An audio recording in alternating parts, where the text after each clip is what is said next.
So we're going to talk about doing the deal. Well, like anything, you got to know who's involved.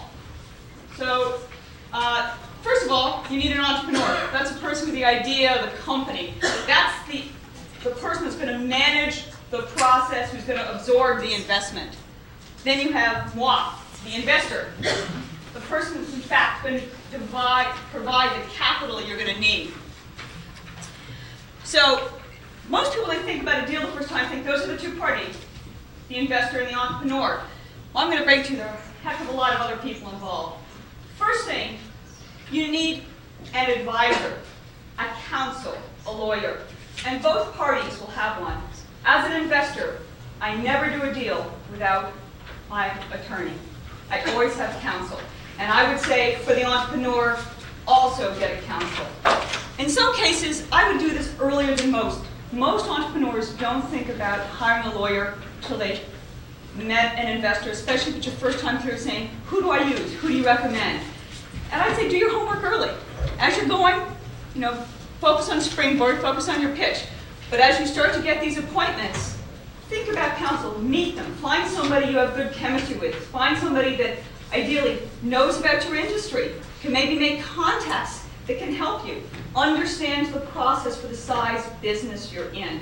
You'll be an invaluable resource to you and a really good sounding board and an assistance, because you do not want to go in the room with me and my attorney alone.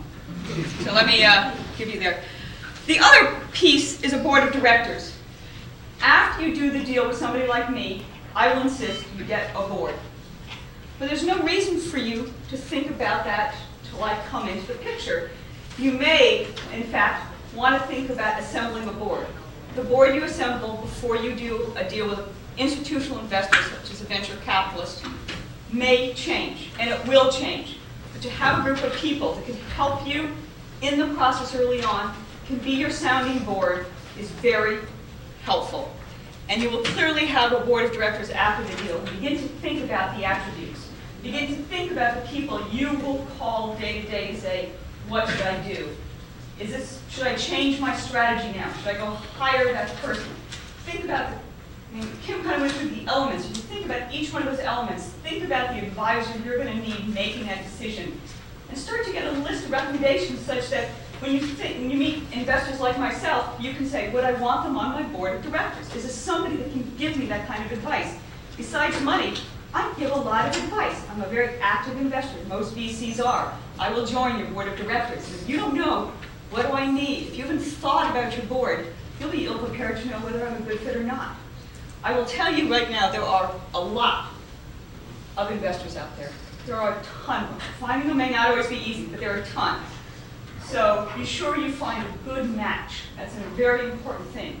And to find a good match, be prepared. Already know what you're looking for. So that's why I kind of put up, think about your board of directors. Your investor will probably be one, but there's no reason to start that early. And the last player here is a trusted third party. When you start to negotiate with me, you have your board, they have, maybe you may or may not have a board, hopefully you've thought about it, but who do you turn to?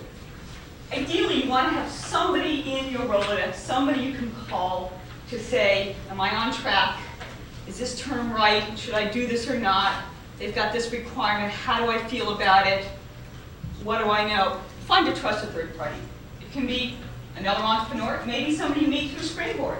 It can be a relative. It can be a former boss. It can be a VC that turned you down, that said, gee, I really like what you're doing, but it doesn't fit my fund right now. Hey, I've gotten a lot of calls from people that I said, I can't invest in you, who've called me back and said, gee, I found an investor, they want to do this. Is that typical? Hey, I'll tell you whether it's typical or not. Find a trusted third party. Develop that relationship.